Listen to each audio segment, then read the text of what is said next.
Howdy folks, and welcome to the Hillbilly Kitchen. Today we're making Granny's Ham and Tater Soup.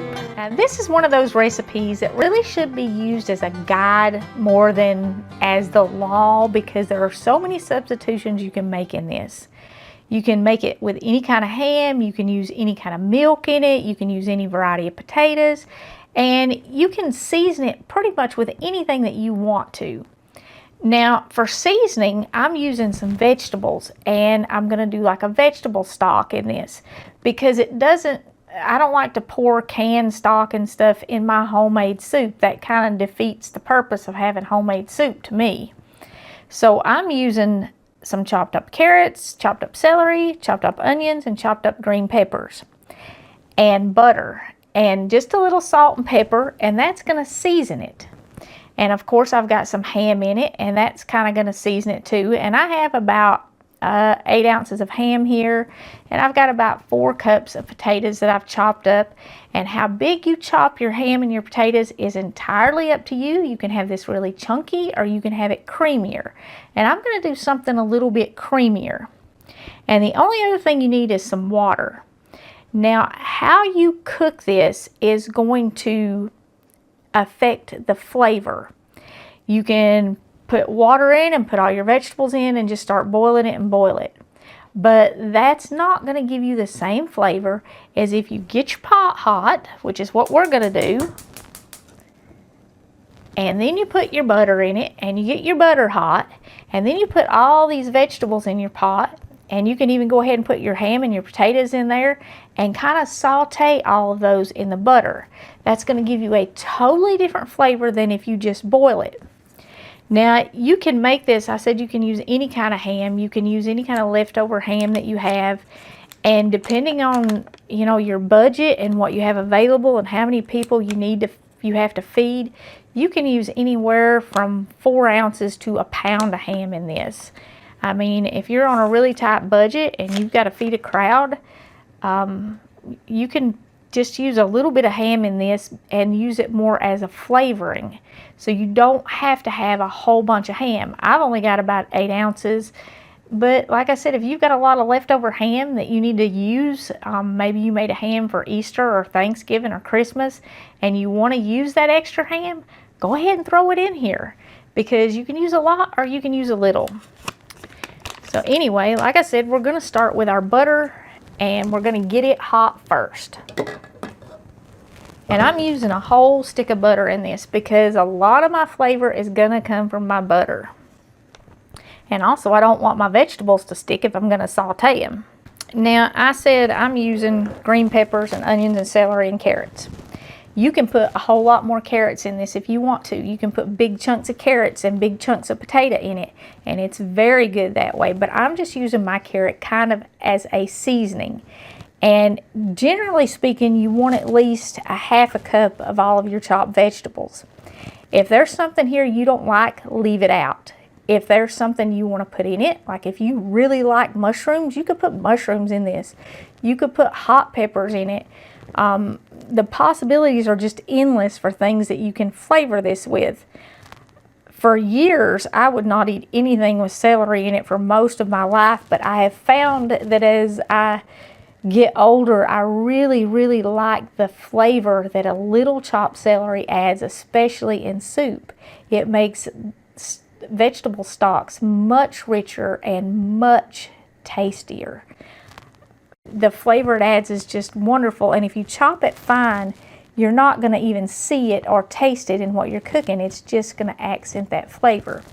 So, and you can see here I've probably got almost a cup of bell peppers, but that's like half of a bell pepper, and I just chopped up half of it. And I've probably got almost a cup of chopped up carrots, at least 3/4 of a cup. So how much you put just really is what you want. That's why I said this is a guide recipe. It's not really something that you have to make exactly. But if you want exact measurements, do at least half a cup. And like I said, if there's something here you don't like, just leave it out, because it will cook up just fine without any of this. If you don't have an onion, you can use onion powder, you can use dried onions, and the green peppers are just optional. They just add a lot of flavor. the same thing with the celery. It's totally optional. It just adds a lot of flavor. You could certainly put some garlic in here. Just pretty much whatever you want. Okay, my butter is hot and it's actually starting to brown a little bit. So I'm going to go ahead and dump these vegetables in.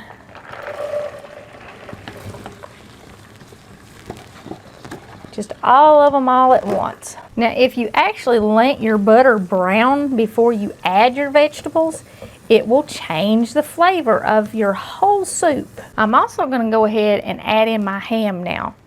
Now, if you have like a ham bone left over where you did a bone-in spiral ham or something, you can put that ham bone in a pot with enough water to cover it and cook it until all of the meat falls off of the bone, and then take the bone out, and you can use that to make this soup. You wouldn't use the water though. The water would already be in your ham bone where you had cooked the meat off of the bone.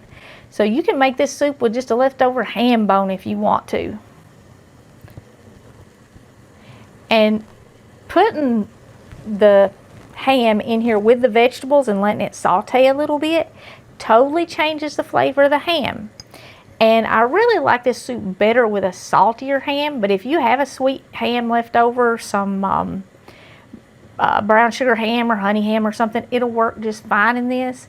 But if you're buying ham specifically for this, something that's plain and salty is better. If you go in the deli, if they have an all-natural ham or something maybe that just says cooked ham, that's usually a little bit better in this. And you can just get, you know, a slice however thick, get it maybe 1/4 inch thick or so and dice it up and put it in this. Or you could use a ham steak in it, just anything. You could even use canned ham in this or Spam or something like that and make it with that if you're making this out of your pantry and trying to use things that you have stocked. And I'm even going to go ahead and add my potatoes, and I'm going to cook all this just in the butter until it kind of starts to brown a little bit and until it kind of starts to get tender. And that's going to let the flavor from that butter get into all those vegetables. But I'm not going to stir my potatoes up yet because I want that ham and those peppers and onions and celery to brown a little bit more before I stir it all up. And I'm just going to put the lid on it. And you know, I said I was going to add enough water to cover my vegetables a little bit. I'm going to do that later after it's browned. So we're just going to give that a minute, and I'm not even going to add any salt and pepper right now. I'm going to add that when it gets closer to the end of cooking, because you will use less if you wait until the end of cooking, because cooking your spices like your salt and your pepper and any other spices, it actually mutes the flavor of them. So you can get by with using much less if you wait until the end of the cooking process or closer to the end. Now, I said we could use any milk in this, and you can use any milk. This is a good recipe for your canned evaporated milk. And you can use anything from heavy cream all the way to skim milk in it. The more fat in your milk, of course, the richer your broth is going to be when you get your soup done. I have some half and half today. I had half and half that I needed to use. And this is certainly one of those times where if we've got something that needs to be used, we need to use it. And that's kind of the idea behind soups like this. When my granny would make stuff like this, she would use what she had in it. And there are a million soup recipes like this where you use what you have. And that's really what soup started out as. It was a food that you made with what you had. So, like I said, this is a recipe that really should just kind of be a guide. Everything is already starting to cook, and it's starting to get tender already.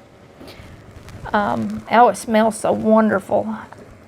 But we're going to go ahead and give it a little stir and get some of our potatoes down in there so that the flavor of the onions and the ham and the peppers and all that stuff can get in them. There's not much moisture left in the pot, but I'm not going to add my water just yet. I really want those flavors to get incorporated before I add the water so that the potatoes taste like everything else.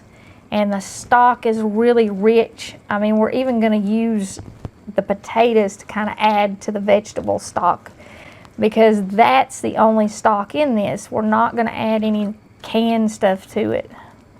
Okay, I'm just going to cover it again and let it continue to sit there and kind of bubble in that butter and just in the liquid that's coming out of the vegetables.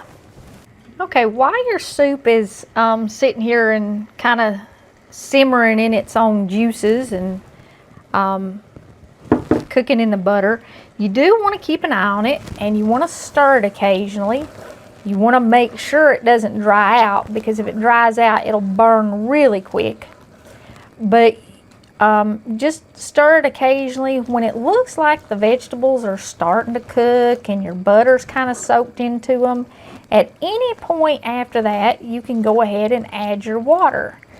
And how brown you cook this is entirely up to you. You can really brown this. I mean, you know, cook it until it gets a real brown color, almost like fried potatoes or something, and that will change the flavor. But it's just up to you, and you know, play with it a little bit and kind of see how you like it better, what taste you prefer. But my vegetables are certainly not cooked yet, especially my potatoes. They're still fairly firm, and they're not breaking down. You're going to have to cook this until the potatoes break down. So what I'm going to do at this point is I'm going to go ahead and I'm going to add just enough water to cover them good. And that's going to take anywhere from 1 to 2 cups of water. It just kind of depends. But I want to get them all submerged good.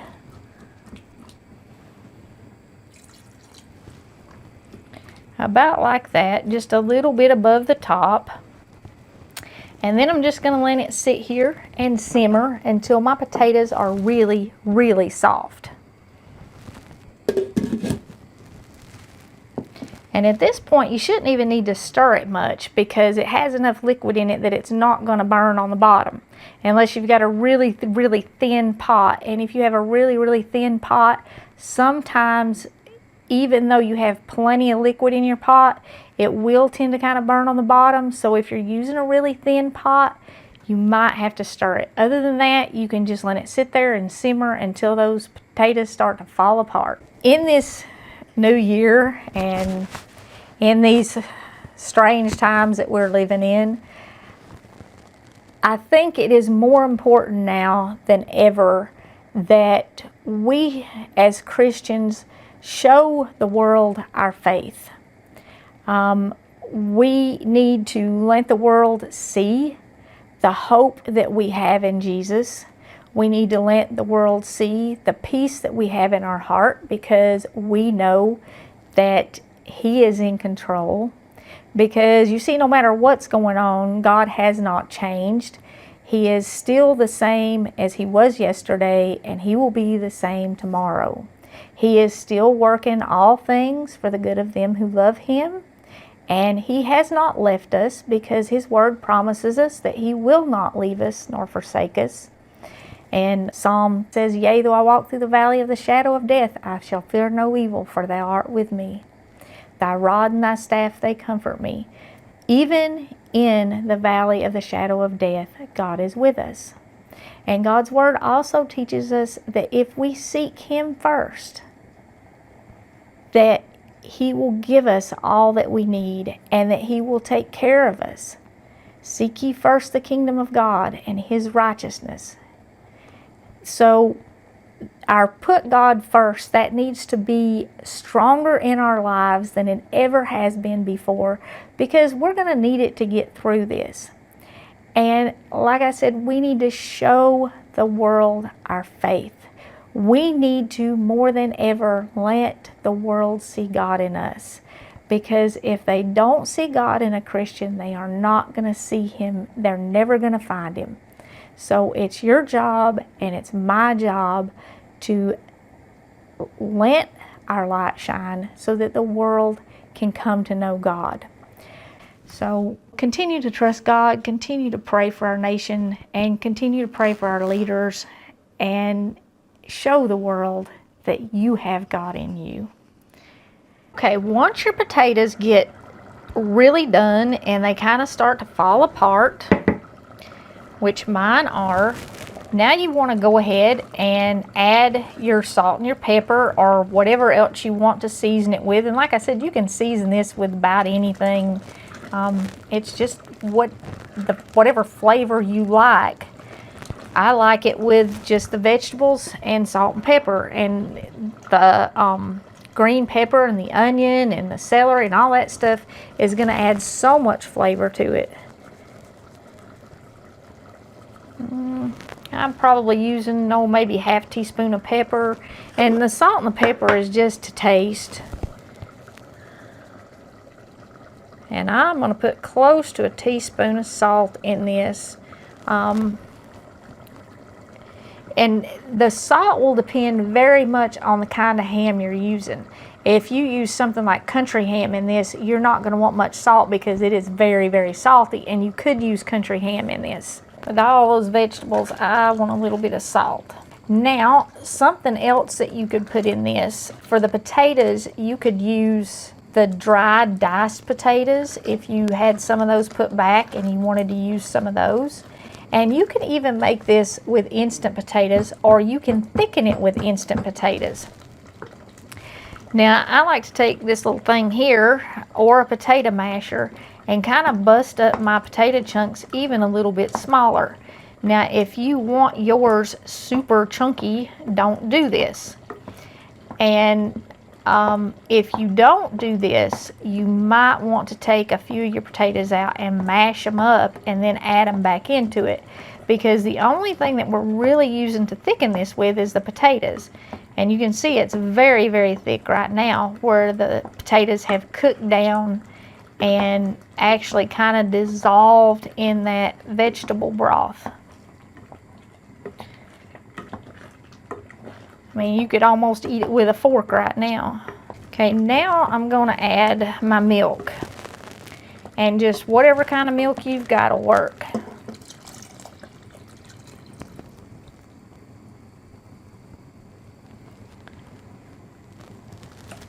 And I'm going to stir that up.